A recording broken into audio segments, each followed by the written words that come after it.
dosen pengampu Ibu Rifka Fatmawati Ramati, MPC Psikologi, selaku dosen pengampu kami. Di sini kami berada di sini untuk mempresentasikan hasil malam kami yang berjudul Teori dan Perkembangan Psikososial Peserta Didik.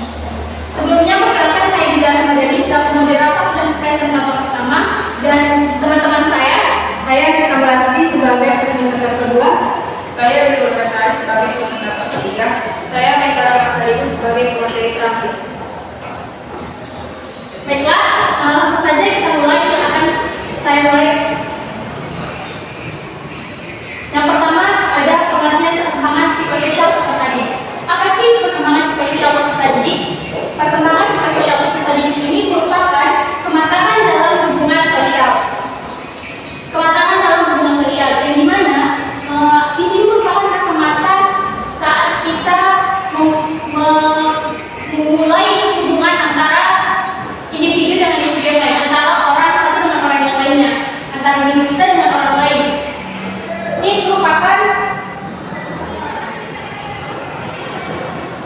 proses belajar menyesuaikan diri terhadap norma-norma kelompok, moral, tradisi, menjadi bagian dari berkomunikasi dan bekerja keras. Nah, maksudnya di sini menyesuaikan diri terhadap norma. Jadi kita mulai menyesuaikan diri kita terhadap aturan yang ada di setiap tempat yang kita datangi. Bahkan dalam universitas sendiri kita juga mulai memahami peraturan-peraturan dan menyesuaikan diri kita terhadap peraturan yang berlaku.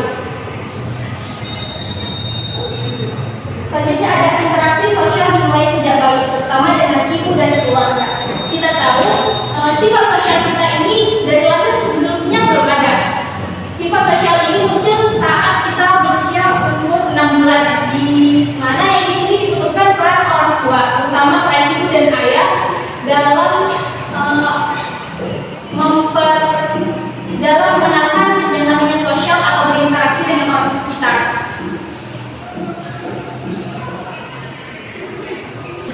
Selanjutnya ada perkembangan sosial anak. Seperti yang saya bilang tadi, anak-anak mulai mengenal orang lain sejak usia 6 bulan. Anak ini juga mulai mampu membedakan ekspresi sosial seperti senyum, marah, kasih sayang. Kita tahu bahwa anak-anak yang kita ajak bermain, mereka itu sudah tahu membedakan seperti apa ekspresi wajah kita atas perilakunya. Entah yang dia membuat kesalahan, dengan melihat ekspresi kita marah, mereka tahu kalau kita ini tidak suka dengan sikap mereka, dengan perilaku mereka. Bahkan jika kita tersenyum anak baik kepada anak baik, jika kita tersenyum mereka kita tahu dan tersenyum juga. Selanjutnya ada pengalaman sosial membentuk kemampuan berinteraksi. Nah, dari pengalaman mereka berinteraksi dengan orang sekitar itu membentuk kemampuan berinteraksi mereka. Cukup sekian penjelasan dari saya. Selanjutnya akan dijelaskan oleh Saudari Rizka.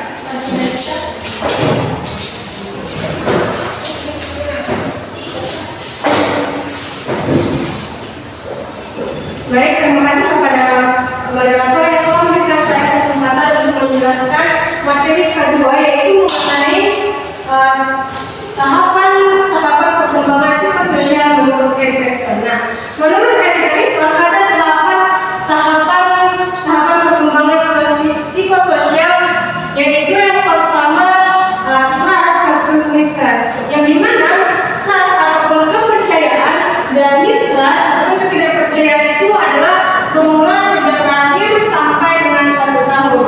Nah, pada tahap ini seperti yang kita ketahui bahwa seorang bayi ini memiliki kebutuhan yang banyak, baik itu mengerti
tipis, mohon maaf yang tipis, maka dia udah bisa nih mengontrol dia ingin ke toilet.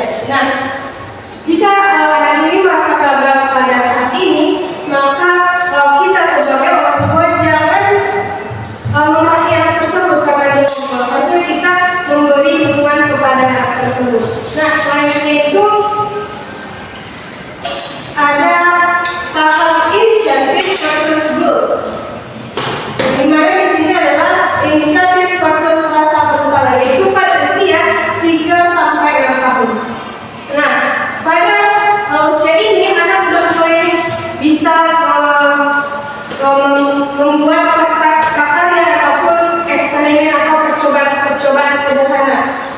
Contohnya melukis. Nah, ketika anak ini melukis, kita harus mendukung anak ini dalam percobaan tersebut, karena disinilah anak itu belajar. Dan pada di sini anak itu sudah bisa menyampaikan opininya. Nah, kita sebagai orang tua perlu mendukung dan mengapresiasi apapun yang dilakukan oleh anak tersebut. Inisiatif apa yang akan dia keluarkan? Jika anak itu misalnya melukis dan keempat itu ada industri versus inferiority, ya, dimana di sini adalah industri versus rasa rendah diri pada usia 6 sampai 12 tahun. Nah, di sini anak sudah mulai memiliki kewajiban dan tuntunan untuk belajar dan bersekolah. Nah, anak tersebut sudah memiliki kewajiban untuk mengerjakan tugas, ujian dan sebagainya. Nah, sebagai orang tua harusnya memiliki rasa apresiasi kepada anaknya ataupun dukungan kepada anaknya untuk bersekolah, agar anaknya itu bisa memiliki rasa rendah diri.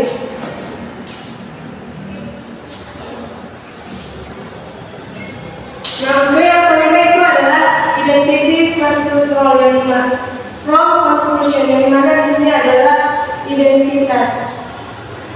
Nah, pada tahap ini anak ini sudah mengalami pencarian jati diri. Dia sudah bisa memahami minatnya, bakatnya, dan prinsip-prinsip hidup mereka. Bila anak ini bisa melewati proses pencarian jati diri ini, maka akan adanya pembentukan identitas. Nah, sebagai seorang tua harus mendukung apa bakat anaknya tersebut, mau dia ke bagian olahraga maupun ke bagian olimpiade lainnya. Nah, untuk yang selanjutnya ada intimasi versus isolation, di mana intimasi versus isolasi usia dewasa awal. Nah, saya tidak terlalu menjelaskan pada saat ini karena kami pada psikologi peserta didik MI maupun SD. Nah, saya hanya akan menjelaskan bagian-bagian singkatnya, di mana pada masa ini seorang usia pada tahap ini sudah bisa memutuskan siapa saja orang terdekatnya. Nah, bentuk selanjutnya itu ada tahap generasi versus stagnation ataupun generativitas versus stagnasi ataupun usia parubaya 60 sampai 40 tahun. Nah, yang terakhir itu ada integrity versus discord ataupun integritas versus putus asa pada usia tua sampai dengan 60 tahun. Mungkin itu saja pembahasan dari saya. Saya kembalikan kepada moderator.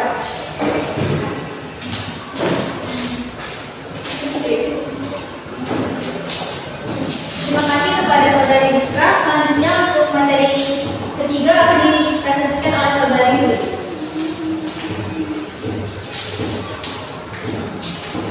Baik, selanjutnya ada penerapan teori psikologi dalam konteks pendidikan, yang dimana ada beberapa penerapan teori psikologi dalam konteks pendidikan. Pertama, ada kurikulum yang berfokus pada perkembangan sosial. Maksudnya di sini pendidikan menyediakan ataupun bisa mencakup tahap-tahap yang dilalui oleh siswa atau yang dirancang oleh Edison dalam suatu kurikulum, serta menyediakan pendekatan dalam kurikulum yang dilalui oleh si anak ini.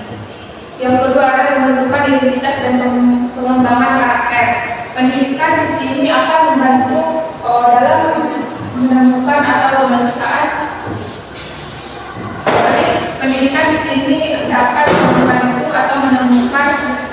identitas dan juga karakter dari si anak.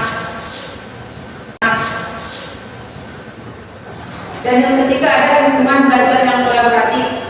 Maksudnya di sini lingkungan belajar yang kolaboratif. Pendidikan dapat menciptakan suatu ruang belajar yang positif sehingga siswa akan lebih nyaman dalam belajar, dan mereka ketika belajar bukan hanya menulis dan membaca, akan tetapi dalam belajar mereka akan mendapatkan minat untuk belajar dan belajar terus.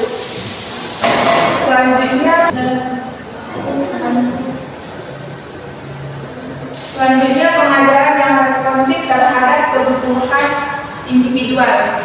Maksudnya di sini guru akan berperan penting dalam membimbing si peserta didik ini. Misalnya melakukan pendekatan saat berbicara terhadap siswa, guru akan memberikan feedback yang mungkin mengajak si anak ini untuk melakukan hal-hal positif, mendengarkan keluh kesah si anak, atau bahkan bisa mendukung atau memotivasi si anak ini. Selanjutnya pembinaan lingkungan yang positif. Selanjutnya pembelajaran keterampilan sosial.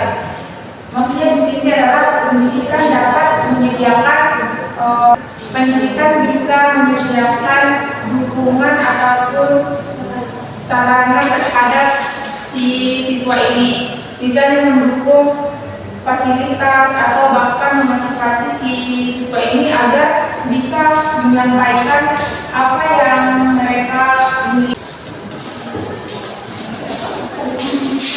Terima kasih kepada saudari Lili atas penjelasannya. Untuk materi selanjutnya akan dijelaskan oleh saudari Nisa. Saudari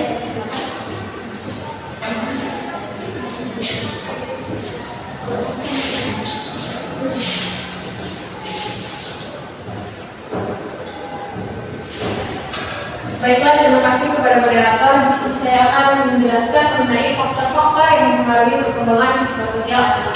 Yang pertama di sini ada lingkungan keluarga.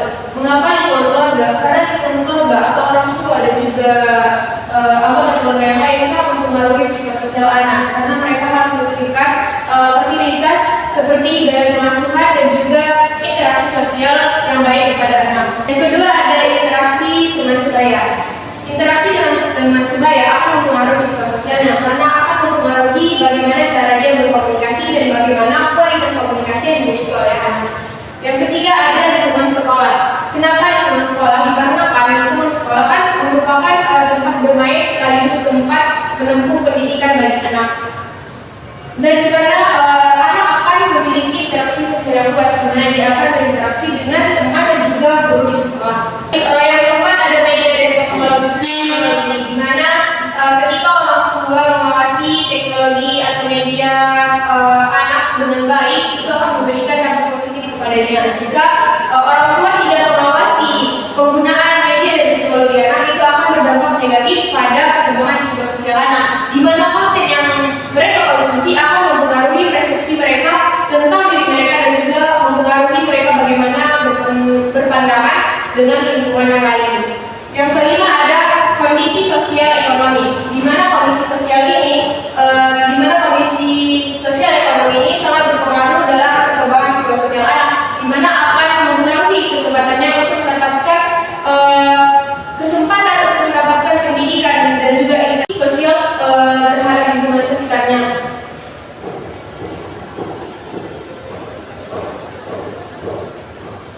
Dan selanjutnya di sini terdapat budaya dan nilai-nilai. Budaya dan nilai-nilai yang dibiasakan di dalam lingkungan keluarga maupun di masyarakat akan mempengaruhi psikososial anak, di mana itu akan mempengaruhi bagaimana dia memandang cara lingkungan dan orang-orang yang di sekitarnya. Dan juga yang ketujuh ada pengalaman trauma atau stres. Pengalaman trauma atau stres yang dialami anak baik itu di lingkungan keluarga dan juga di lingkungan sekolah atau masyarakat, seperti trauma yang dialami anak dalam lingkungan keluarga itu perceraian, perpindahan keluarga, kematian orang tersayang. Di dalam lingkungan sekolah itu seperti kasus bully. Nah, ini akan mempengaruhi ini akan mempengaruhi interaksi sosial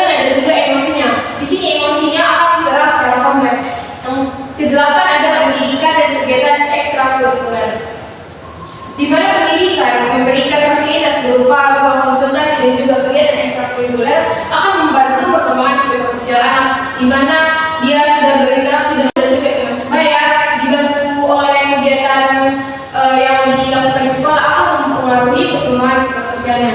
Yang kesembilan ada dukungan orang dewasa. Di sini orang dewasa bukan hanya orang tua, tetapi seperti guru, kakek, nenek, bibi dan juga paman itu sangat berpengaruh untuk membantu anak, memotivasi dan juga mendukung kegiatan-kegiatan yang positif agar perkembangan psikososialnya berkembang dengan baik. Dan yang terakhir ada kejadian dalam masyarakat, di mana kejadian dalam masyarakat ini seperti hari-hari penting, kejadian perang dan juga kejadian sosial yang berada di masyarakat akan mempengaruhi pandangan anak bagaimana dia memandang budaya dan juga daerah yang ada di sekitarnya. Mungkin cukup sekian yang dapat saya sampaikan. Saya kembalikan kepada moderator.